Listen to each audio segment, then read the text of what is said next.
আসসালামু আলাইকুম। আজকে যে বিষয়টি নিয়ে কথা বলবো সেটি হলো পুরুষদের একটি সমস্যা এবং অনেক পুরুষই এই বিষয়ে জানতে চান। বিষয়টি হচ্ছে যে একজন পুরুষ কিভাবে তার পুরুষ লিঙ্গ অথবা যৌনাঙ্গ সুরক্ষিত রাখতে পারে, অর্থাৎ তার পুরুষ লিঙ্গের সুস্বাস্থ্য বজায় রাখতে তাকে কী পদক্ষেপ নিতে হতে পারে। এই বিষয়টি নিয়ে মূলত আজকের এই ভিডিও বার্তা। প্রথমেই খেয়াল করতে হবে যে একজন পুরুষকে অবশ্যই শারীরিক সম্পর্কের ক্ষেত্রে মূলত আমরা বলে থাকছি যে কোনো শারীরিক সম্পর্কের ক্ষেত্রে কিন্তু একজন পুরুষ অবশ্যই দায়িত্বশীল হতে হবে। যদি স্বামী স্ত্রীর মধ্যে একটি শারীরিক সম্পর্কের মধ্যে তিনি যেতে চান এবং সেক্ষেত্রে যদি তার সিদ্ধান্ত গ্রহণ করে থাকেন যে তিনি সন্তান গ্রহণ করবেন, সেক্ষেত্রে অবশ্যই তাকে কিন্তু আমরা বলে থাকছি যে সেই ক্ষেত্রে সে যদি সন্তান গ্রহণ করতে চান সেক্ষেত্রে জন্ম নিয়ন্ত্রণ পদ্ধতি গ্রহণ করার দরকার নেই।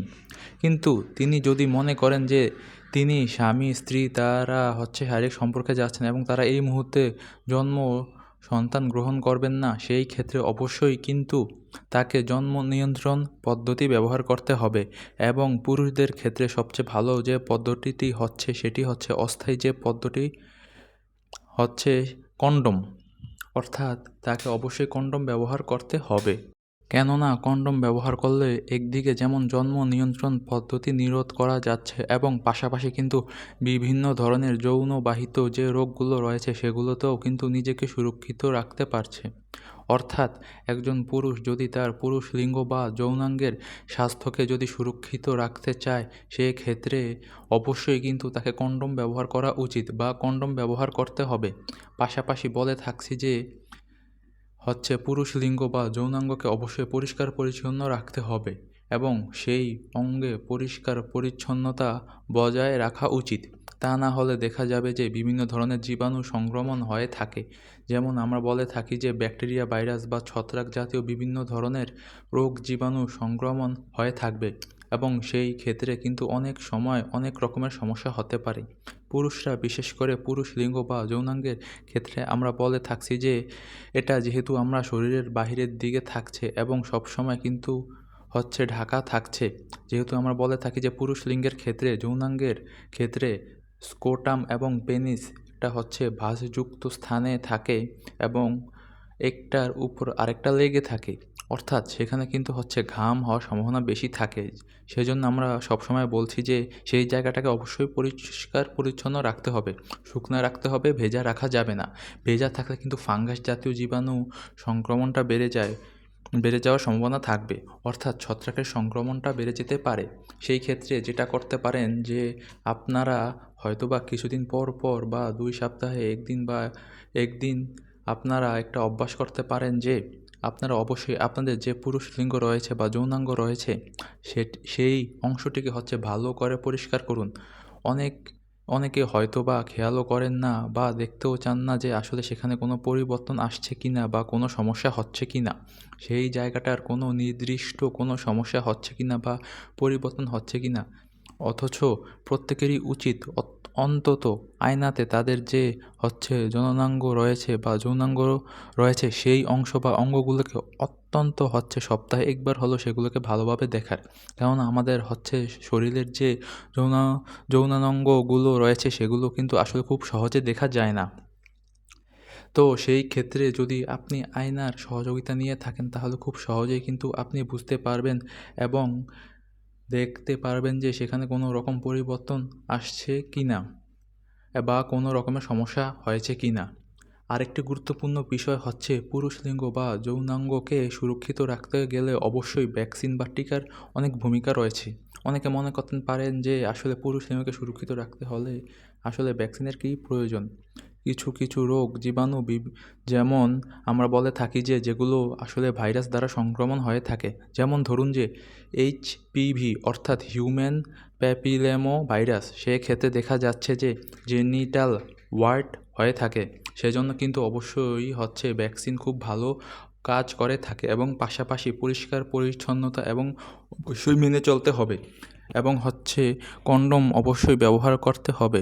এর পাশাপাশি আসছি যে অনেক সময় দেখা যায় যে পুরুষদের ক্ষেত্রে যারা মূলত বিভিন্ন ধরনের আমরা বলে থাকি যে ভারী কাজ করে থাকেন, কিংবা এমন কাজ যেমন ধরুন খেলোয়াড়দের ক্ষেত্রে, কিংবা যারা ভারী কাজ বা খেলোয়াড়, কিংবা যারা সাইকেল চালাচ্ছেন, এই ধরনের কাজ যারা করছেন তাদের ক্ষেত্রে অনেক সময় কিন্তু পুরুষদের যে পুরুষ লিঙ্গ আছে সেখানে আঘাতপ্রাপ্ত হওয়ার একটা সম্ভাবনা থাকে।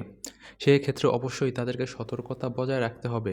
বিশেষ করে সাইকেলে যারা ব্যবহার করছেন বা যারা সাইকেল চালাচ্ছেন তাদের ক্ষেত্রে খেয়াল করতে হবে যে তারা যে আসনটিতে বসেছেন সেটা যেন তাদের জন্য আরামদায়ক হয়ে থাকে।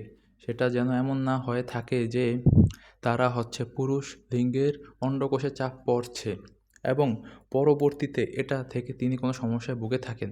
পাশাপাশি আরেকটি গুরুত্বপূর্ণ বিষয় যে অনেকে যৌন শক্তি বর্ধক বিভিন্ন রকমের ঔষধ বা প্রসাধনী গ্রহণ করে থাকেন কোনো রকম চিকিৎসকের নিয়ম ও পরামর্শ ছাড়াই। সেটা কিন্তু কখনোই করা যাবে না। এবং অনেক ক্ষেত্রে যারা মূলত খেলোয়াড় রয়েছে, অ্যাথলেট রয়েছে, তাদের ক্ষেত্রে দেখা যায় যে তারা আসলে অনেক ক্ষেত্রেই কোনো রকম নির্দেশনা না ছাড়াই, চিকিৎসকের পরামর্শ ছাড়াই স্টেরয়েড জাতীয় ওষুধ গ্রহণ করছেন। এবং এই ক্ষেত্রে দেখা যাচ্ছে যে একটা পর্যায়ে গিয়ে কিন্তু তারা যে আমরা বলে থাকি যে তার যে হরমোন রয়েছে সেটাতে একটা সমস্যা তো হতেই পারে, এবং পাশাপাশি পুরুষ লিঙ্গ অনেক সময় চুপসে যেতে পারে। অনেক সময় কিন্তু সেখানে শুক্রাণুর পরিমাণও কমে যেতে পারে, অর্থাৎ শুক্রাণুর যে উপাদানটা সেটা কিন্তু বিঘ্ন হতে পারে। একটা পর্যায়ে কিন্তু দেখা যাবে যে তার মধ্যে বন্ধ্যাত্ব দেখা দিচ্ছে, অর্থাৎ স্টেরয়েড জাতীয় এই ধরনের যে ওষুধগুলো রয়েছে সেটা কিন্তু চিকিৎসকের পরামর্শ ছাড়া কখনোই গ্রহণ করা উচিত না। এবং এই ক্ষেত্রে কিন্তু অনেক সময় পুরুষদের ক্ষেত্রে স্তন বড় হয়ে যেতে পারে, অর্থাৎ যে কোনো ওষুধ গ্রহণের ক্ষেত্রে অবশ্যই খেয়াল রাখতে হবে যে তা না হলে পুরুষ লিঙ্গের কিন্তু একটা বিশাল সমস্যা হয়ে যেতে পারে। এখন আসছি যে সকল পুরুষদের ক্ষেত্রে সারকামসিশন করা থাকে, অর্থাৎ যাদের সারকামসিশন করা থাকে তাদের ক্ষেত্রে কিন্তু তুলনামূলকভাবে ইনফেকশন হওয়ার সম্ভাবনাটা কম থাকে। অর্থাৎ তাদের মধ্যে ইনফেকশন বা ইনফ্লামেশন প্রদাহজনিত যে সমস্যাগুলো দেখা যায় সেগুলোর সম্ভাবনা কম থাকে। কিন্তু যাদের আসলে সারকামসিশন করা থাকে না তাদের ক্ষেত্রে যেটা হয় যে আমরা বলে থাকি যে তাদের ফোরস্ক্রিন, অর্থাৎ তাদের পুরুষ লিঙ্গ বা পেনিসের সামনের দিকে অগ্রভাবে একটা গোল আকৃতির যে অংশে যে চামড়াটা থাকে এবং যেখানে একটা ভাঁজের মতো থাকে, এবং সেই জায়গায় কিন্তু অনেক সময় দেখা যাচ্ছে যে সেখানে মৃত কোষ জমে যায়, কিংবা বিভিন্ন ধরনের তেল নিঃসরণ হয়ে থাকে এবং ময়লাও জমে থাকে।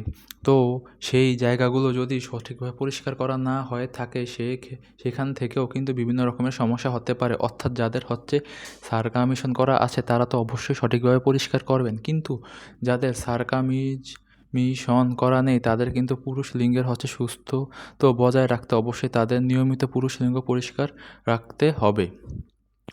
অনেকে অতিরিক্ত পরিষ্কার করার ক্ষেত্রে কিন্তু বিভিন্ন রকমের প্রসাধনী ব্যবহার করতে চান। সেক্ষেত্রে বলে রাখি যে আসলে আপনি আপনার যৌনাঙ্গ পরিষ্কারের ক্ষেত্রে মৃদু সাবান বা শ্যাম্পু ব্যবহার করতে পারেন। সেই ক্ষেত্রে কিন্তু অতিরিক্ত এমন কোনো সুগন্ধি জাতীয় প্রসাধনী ব্যবহার করার কোনো প্রয়োজন নেই। তা না হলে দেখা যায় যে অনেক সময় কিন্তু সেটা অতি সংবেদনশীল একটা অবস্থা তৈরি করে থাকে, এবং সেখান থেকে কিন্তু বিভিন্ন ধরনের অ্যালার্জিক একটা রিঅ্যাকশন বা প্রতিক্রিয়া তৈরি হয়ে থাকে। অর্থাৎ পুরুষ লিঙ্গ বা পুরুষ জননাঙ্গের যে স্বাস্থ্য রয়েছে সেটাকে সুরক্ষিত রাখতে বেশ কিছু পদক্ষেপ রয়েছে, এবং পুরুষদের খুবই গুরুত্বপূর্ণ যে দুটি সমস্যা দেখা যায়। একটি আমরা বলে থাকছি যে লিঙ্গ উত্থানজনিত সমস্যা, আর একটি দ্রুত বীর্যপাত। এই সমস্যাগুলোর সাথে আসলে রক্ত সঞ্চালনের যে ভূমিকা সেটা কিন্তু বিশেষভাবে গুরুত্বপূর্ণ। অর্থাৎ আমরা বলে থাকছি যে প্রিমিচিউর ইজাকুলেশন এবং ইরেকটাইল ডিসফাংশনের সাথে ব্লাড সার্কুলেশনের একটা খুবই গুরুত্বপূর্ণ ভূমিকা রয়েছে। সেই ক্ষেত্রে আপনি অবশ্যই আপনার স্বাস্থ্যকে সুরক্ষিত রাখতে এবং আপনি আপনার পুরুষ লিঙ্গ বা জননাঙ্গ সেগুলোকে সুরক্ষিত রাখতে, বা আপনি যদি চান যে আপনার যৌন জীবনে যেন কোনো বিরূপ প্রতিক্রিয়া না হয়। সেক্ষেত্রে অবশ্যই কিন্তু আপনাকে প্রতিনিয়ত বা প্রতিদিন চেষ্টা করতে হবে নিয়মিত হাঁটা, নিয়মিত অন্তত 30 মিনিট হাঁটা এবং হালকা কোনো ব্যায়াম করা। এটা কিন্তু অবশ্যই আপনার একদিকে যেমন আপনার স্বাস্থ্যকে ভালো রাখবে, অন্যদিকে আপনার যৌন স্বাস্থ্যকেও ভালো রাখবে। অর্থাৎ হাঁটা বা যে কোনো ধরনের ব্যায়াম অন্তত 30 মিনিট দৈনিক এটা খুবই কার্যকর ভূমিকা পালন করে। আপনি চাইলে আপনার স্বাস্থ্যকে সুরক্ষিত রাখতে পারেন এবং সেক্ষেত্রে যদি সেটা হয়ে থাকে যে আপনার যৌনাঙ্গ বা জননাঙ্গ সেগুলো সুরক্ষিত রাখা কিন্তু আপনারই দায়িত্ব এবং এই কাজগুলো কিন্তু আপনি খুব সহজেই করতে পারেন। খুব ছোট ছোট পদক্ষেপ নিলে আপনার এই কাজগুলো আপনার জীবনকে এবং আপনার যৌন জীবনকে খুব ভালো রাখবে, সুস্থ রাখবে। তাই আমরা মনে হয় যে প্রত্যেকটি পুরুষেরই আসলে এই নিয়মগুলো মেনে চলা উচিত।